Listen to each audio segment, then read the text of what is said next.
अधिकार नहीं, लेकिन ज्योतिषीय कुंडलियाँ तो हमारे जीवन में मिलने वाले फलों की भविष्यवाणी करती है। इन दोनों बातों को हम कैसे समझें? हाँ, एक तो जो हो रहा है और जो तुम्हें करना चाहिए, दो बात होती है।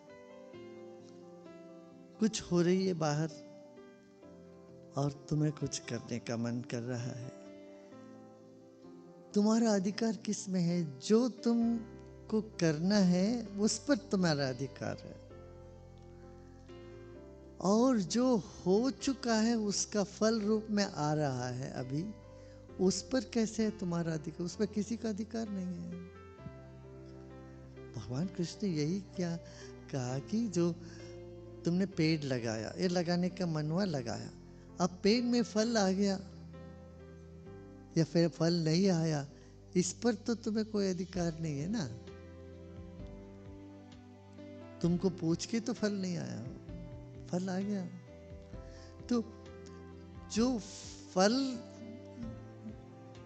कर्म का फल है, सारा संसार कर्म का फल है, उस पर तुम्हारा अधिकार नहीं है, मगर जो तुम्हें करना है उस पर तुम्हारा अधिकार है। ये सूक्ष्म बात है, बड़ी सूक्ष्म बात। ध्यान में बैठ के देखो, कभी लगता है कि बाहर जो चीजें हैं ये कर्म फल है, इस पे अधिकार नहीं है हमारा। वो हो रहा है, मैं उसको बदलने के लिए तुम्हें जो चेष्टा कर सकते हो वो तुम कर सकते हो।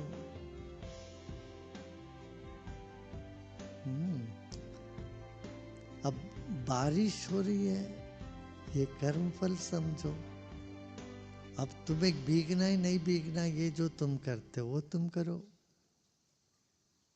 बारिश गुस्सा कर रहा है सामने से, उस पर तुम्हारा अधिकार नहीं है, मगर उस गुस्से को तुम कैसे ले सकते हो, या नजरअंदाज कर दोगे, उस पर ज्यादा ध्यान नहीं दोगे, उसको अंदर नहीं लोगे, ये इस पर तुम्हारा अधिकार है। तो करना है उस पर तुम्हारा अधिकार है, जो हो रहा है उस पर तुम्हारा अधिकार नहीं है। मतलब आगे जो होना है उस पर भी अधिकार नहीं है क्या? नहीं, क्योंकि जो तुम कर रहे हो इससे आगे का होना है।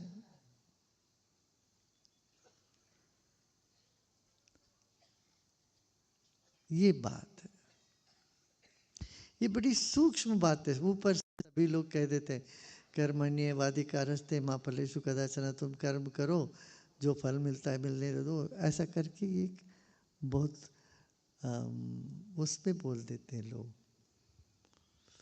ऊपर ऊपरी की बात, मगर इसमें बहुत गहराई है, सत्य है, वैज्ञानिक सत्य है। हाँ गुरुदेव, युवाओं को अपने जीवन को बेहतर बनाने के लिए ज्योतिष के प्रति किस दृष्टिकोण से आगे बढ़ना चाहिए और उसका उपयोग कैसे करना चाहिए? सूक्ष्म है, स्थूल जगत है, इसका बहुत गहरा संबंध है। छोटी छोटी चीजों का संबंध महत्व चीजों के साथ है, बहुत बड़ी चीजों के साथ है। ये देख करके हमें आगे बढ़ना है। ज्योतिष जो है ना, ज्ञान का आंख है, वेद का आंख कहा गया। आंख हो तो पता चलता कहाँ जा रहे हैं। अंधे व्यक्ति आंख बंद कर ले तो फिर पता नहीं चलेगा कहाँ तुम जा रहे हो। आंख बंद करके चलोगे तो गड्ढे पे गिरोगे, आंख खोले चलोगे तो पता चल रहा है यहाँ गड्ढा है, ये संभाल के चलो, यहाँ नहीं जाना है। तो वेदों का माने ज्ञान का आंख है ज्योतिष। तो इस लिहाज से देखो तो हाँ, ये कोई फैटलिस्टिक बात नहीं है ज्योतिष। इसमें समय का पहचान और व्यक्ति का पहचान, समाज का पहचान, ये सब इसमें होता है। गुरुदेव,